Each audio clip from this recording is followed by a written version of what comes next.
marvelous for words, too wonderful for comprehension, like nothing ever seen or heard. Who can grasp your infinite wisdom? Who can fathom the depth of your love? You are beautiful beyond description, majesty enthroned above. And I stand in awe of you. I stand in awe of you. Holy God, to whom all praise is due, I stand in awe of you.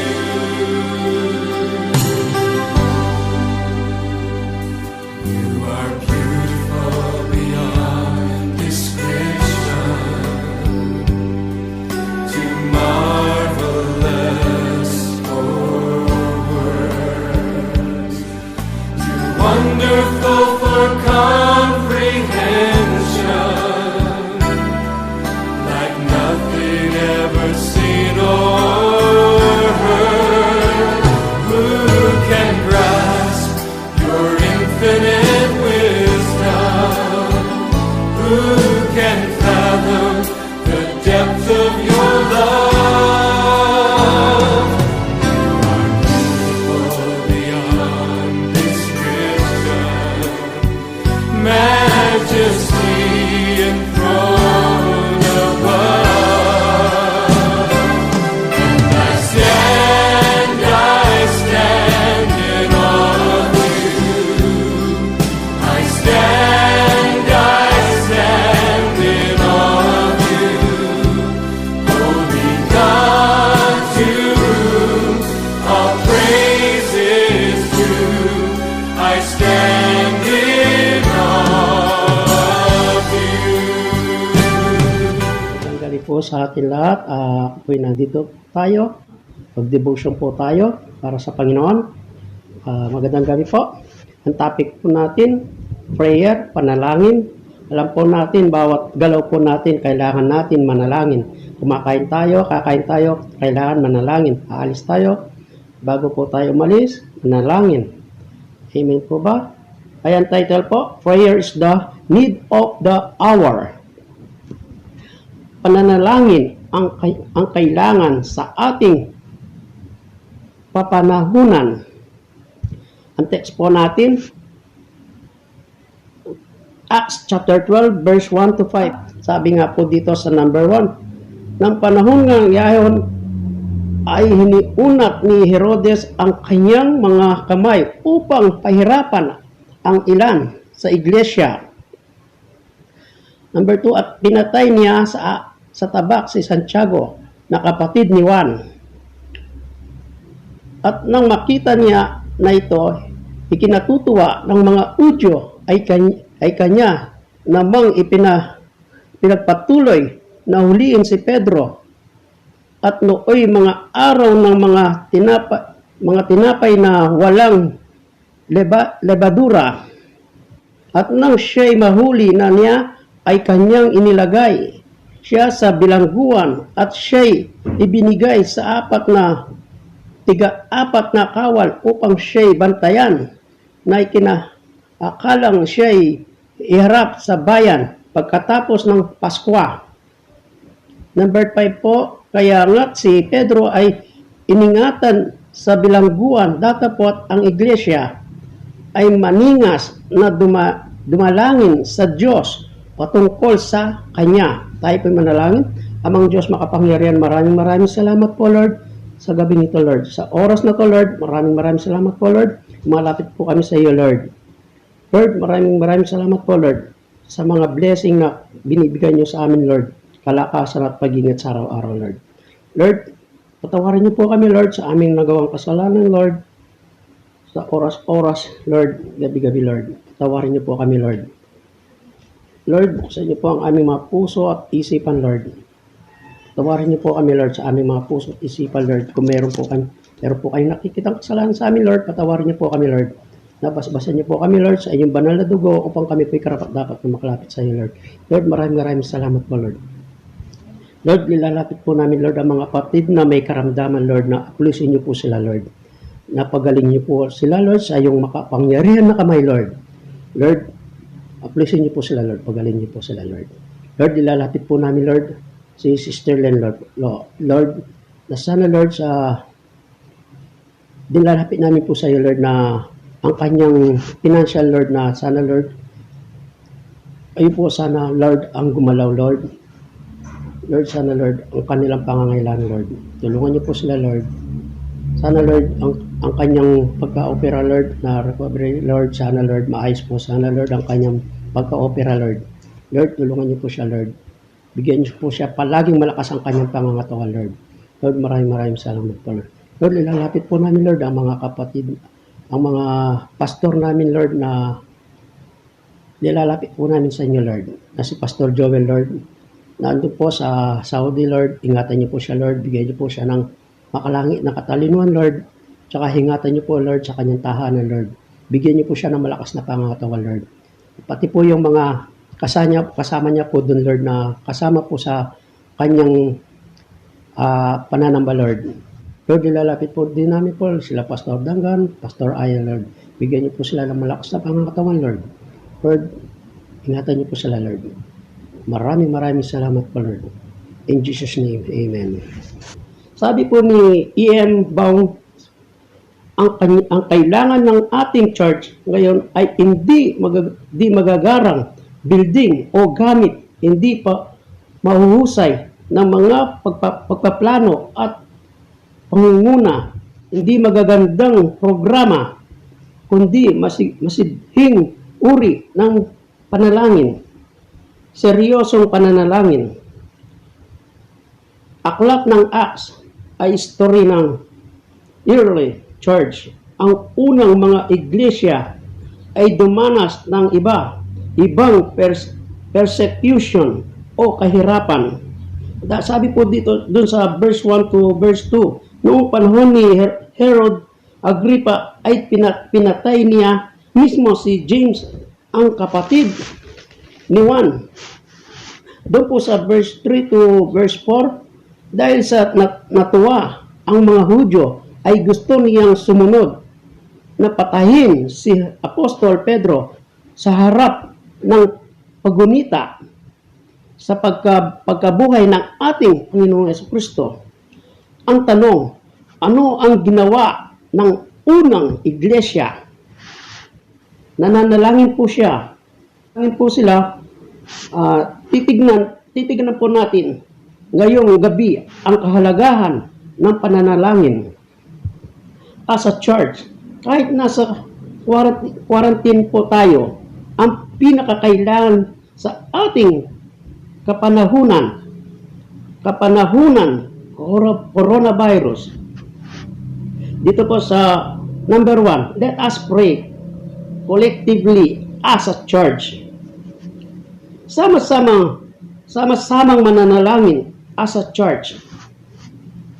Doon po sa verse 5, kaya nga si Pedro ay iningatan sa bilangguhan datapwat ang iglesia ay maningas na dumadalangin sa Diyos patungkol sa Kanya. Dahil sa malaking problema ang kanilang church, ang pananalangin, ang kanilang ginawang solusyon.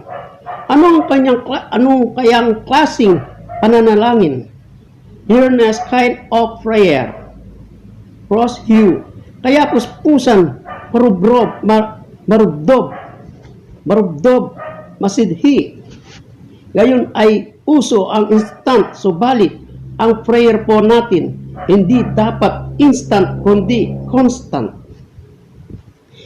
Kaya ang pangalawang kailangan sa ating pananalangin ay number 2 po.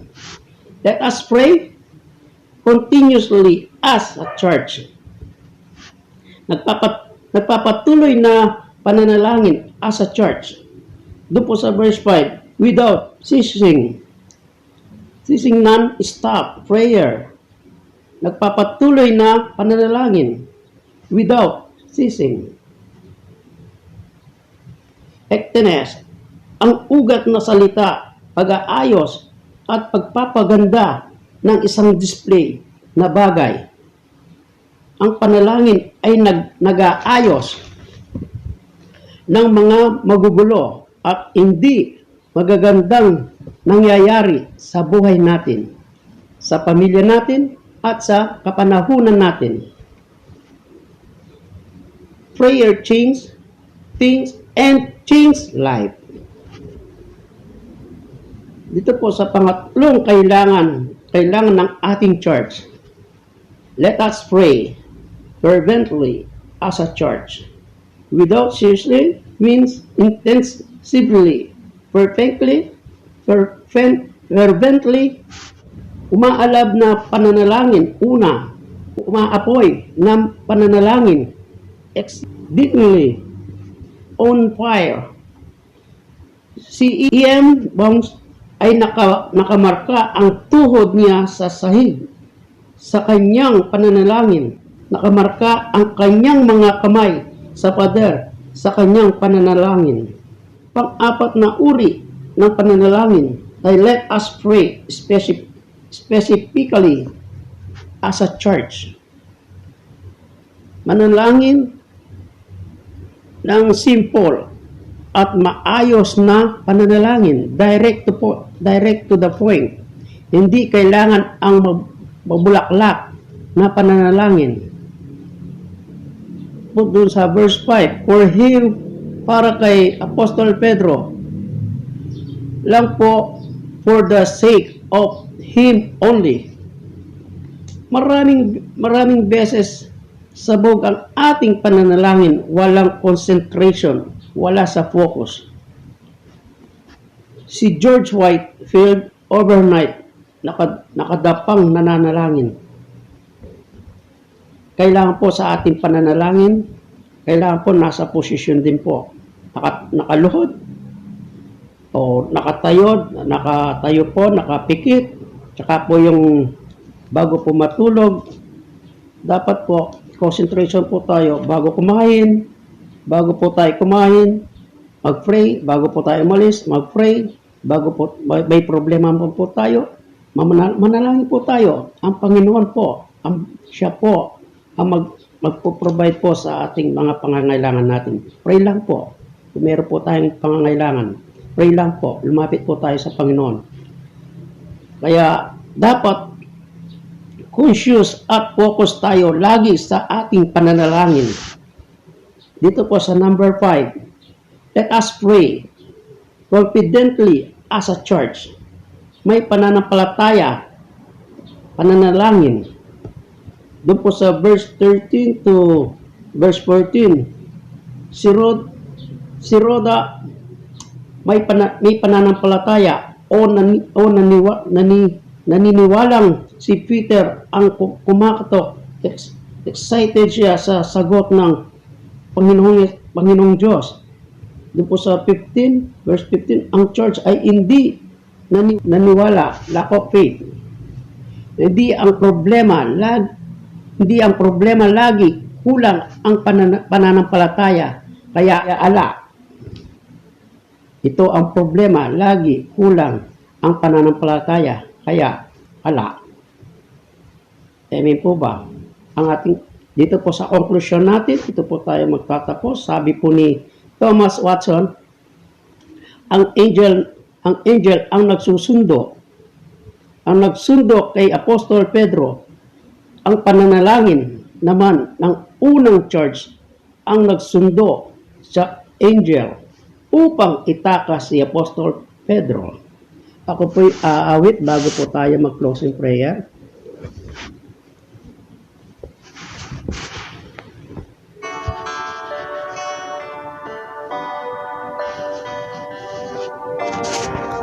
Kung may magagawa ang Diyos,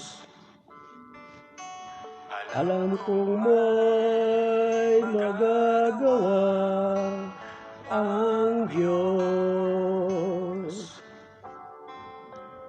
Kung ako'y magtatapat, sa Kanya'y maglilingkod, alam kong may magagawa ang Diyos. Alam kong diringgin ng Diyos ang sama ko. Alam kong diringgin ng Diyos ang sama ko. Kung ako'y magtatapat, sa Kanya'y maglilingkod, alam kong diringgin ng Diyos ang sama ko. Alam kong may magagawa ang Diyos.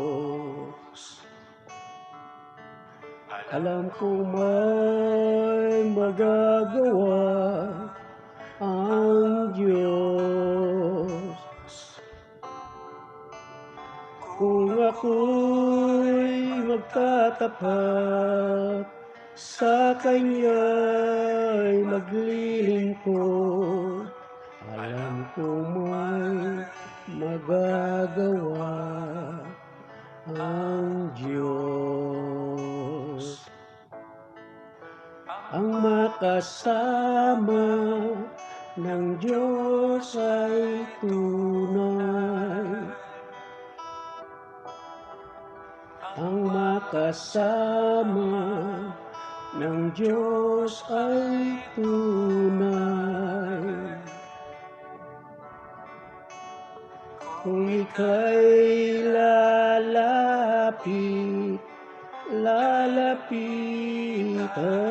Kanya, ang makasama ng Diyos ay tunay. Ang makasama ng Diyos ay tunay. Ang makasama ng Diyos ay tunay. Kung ika'y lalapitan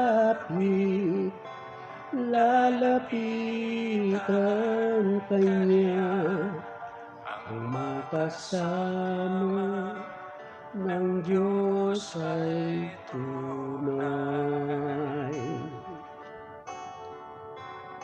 Mayroong magandang mangyayari sa'yo kung lalapit ka kay Jesus. Mayroong magandang mangyayari sa'yo kung lalapit kay Jesus. Mayroong magandang mangyayari sa'yo kung lalapit ka kay Jesus. Mayroong magandang mangyayari sa'yo kung lalapit kay Jesus.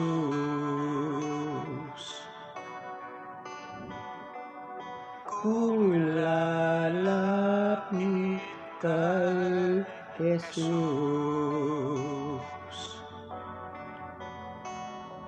Kung lalapit Jesus.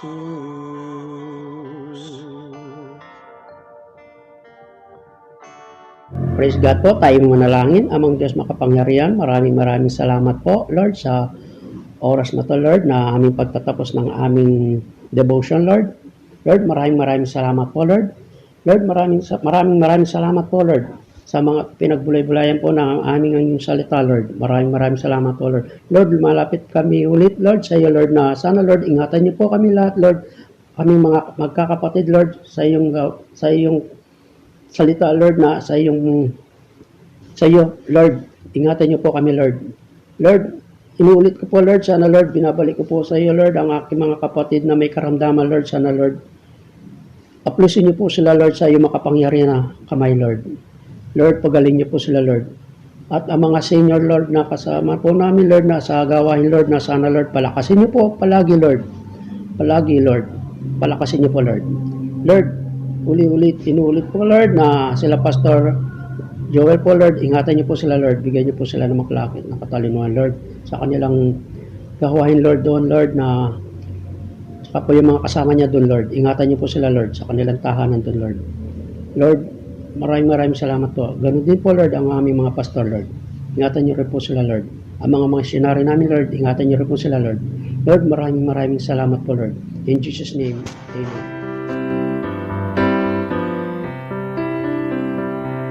Sweet hour of prayer, sweet hour of prayer, that calls me from a world of care and bids me at my Father's throne make all my wants and wishes known. In seasons of distress and grief, my soul has often found relief, and oft escaped the tempter's snare by thy return, sweet hour of prayer. Sweet hour of prayer, sweet hour of prayer, thy wings shall my protection